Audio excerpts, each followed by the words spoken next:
The family of Molly Bish is drafting new legislation that they hope will not only help solve their case, but help protect other victims. Western Mass News reporter James Villalobos joins us now with what they're proposing. James? Right, Sarah. Well, earlier today we spoke with Heather Bish Martin, that is Molly's sister, and she says that even though it's been 19 years since Molly was abducted and killed, they still don't have enough answers, and now they're hoping that this bill would help law enforcement solve cases like Molly's.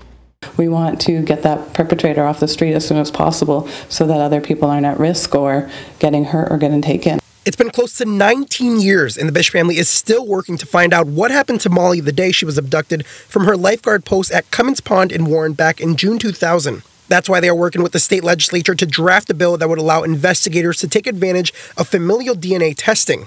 Molly's body was later found in the woods in Palmer about 5 miles away, and the person who killed her is still on the loose. Our law enforcement would be able to look at these genealogy websites and see if a partial DNA match would match somebody in the perpetrator's family. And if so, they do their old school investigative work, bringing that person and were they in this area. She tells Western Mass News that the goal is to ultimately help bring closure to families like hers.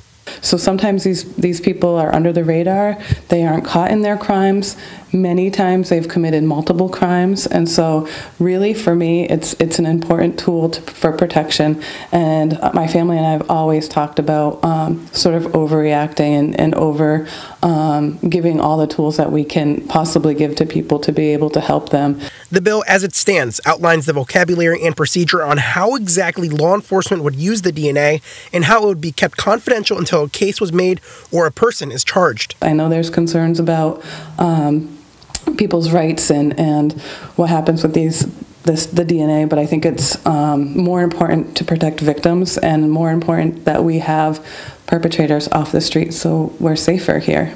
But despite these concerns, Heather says she hopes the public will support the bill and understand why it's crucial for cases that haven't been solved.